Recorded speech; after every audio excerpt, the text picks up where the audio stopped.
Friends, today we're going to take you inside the exhilarating world of the Hybrid Fiber Coax Network. Fasten your seatbelts. Here we go. The American family's favorite moments are coming through this. This is a piece of coaxial cable, coax for short. You've seen this before. It's the world stage. It's the arts. It's entertainment. It's the news from far and near. It's learning. It's medicine. It's lawyers. Well, maybe not lawyers. Oh.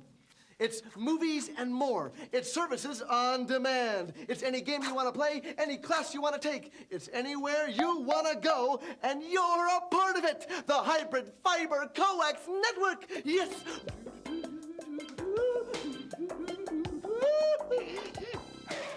That was a mouthful.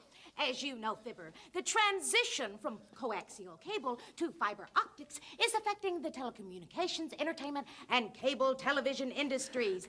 Now, the hybrid network includes both types of conduit and hardware, fiber optics and coaxial cable. Thus, the Hybrid Fiber Coax Network. Ta-da! You're right, Quix. That was a mouthful. Now, this is what you people want the lowdown on. What the components in a broadband network do, the intricacies of signal reception, conditioning, and transmission of video, voice, and data to and from the customer premise, the factors that affect designing.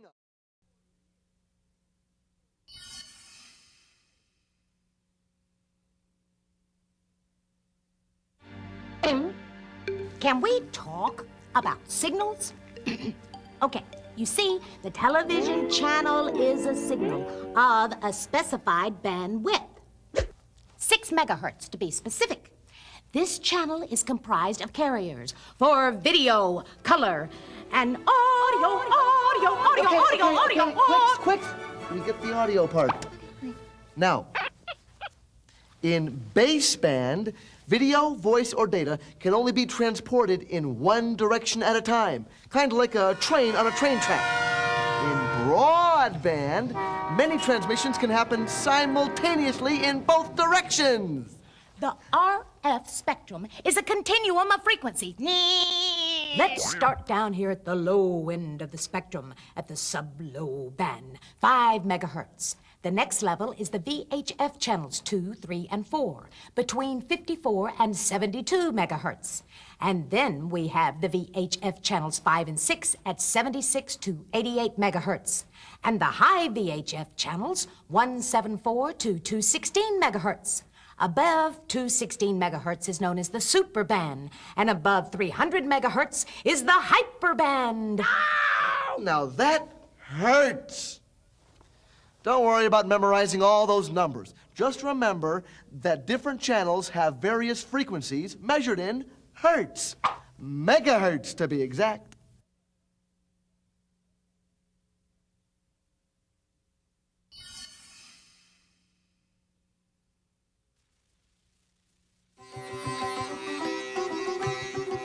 Do you know what I am doing, please? Okay. All this time we've been talking about the signal. But does anybody really know exactly what we mean by that term? I guess the best way to define it is to talk about its character. Signal and impulse, usually electronic in form. The kind of signals that we're so hung up about are video, voice, or data. The signal is wavy. The characteristics of the wave are what we're going to talk about. You see, the wave of the signal is how we define it. Yeah, but actually, it's very on fingerprint. Well, not exactly, but you get the picture. First, let's define a midline. We'll call it the zero amplitude line, and I'll get to that part in just a minute. If we divide this signal into 1 second segments, we can count the number of times it peaks per second. We'll call each of these one cycle, from the zero line to its positive peak, to its negative peak, and back to zero. That's one cycle. This signal goes through 1 cycle per second. 1 cycle per second is 1 hertz. 1 million cycles per second is 1 megahertz. This is the frequency of the signal measured in hertz. Well, that's what I call a bunch of hertz. Another identifying trait is the signal's amplitude. Amplitude is the strength of the signal. We measure it in decibels, abbreviated little d, big B.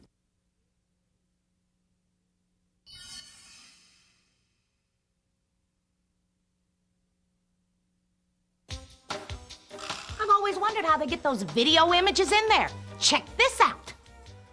This is a 6 megahertz channel. It's at this point, at 0, where video information is carried. At 3.58 megahertz is the color subcarrier, and at 4.5 megahertz is where the audio information is carried. The difference between these 2 points is the bandwidth of the channel. Now, we've already told you that the channel is 6 megahertz. Okay, this is the difficult part. Heads up. Imagine it. How do they get those hundreds of pictures and even laugh tracks into this tiny little wire? How do they do that? It's the deep, dark secret of modulation. Modulation is the process of translating information from one medium to another by mixing the baseband information with a carrier. In simple terms, it means placing the information onto a carrier. This means the pictures from this studio...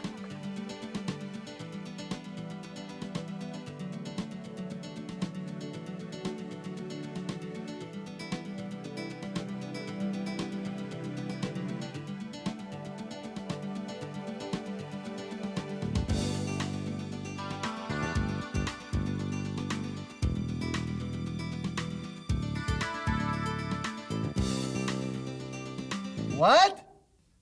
Addressability controls customer access to pay channels and services. A control computer sends coded information addressed to each customer.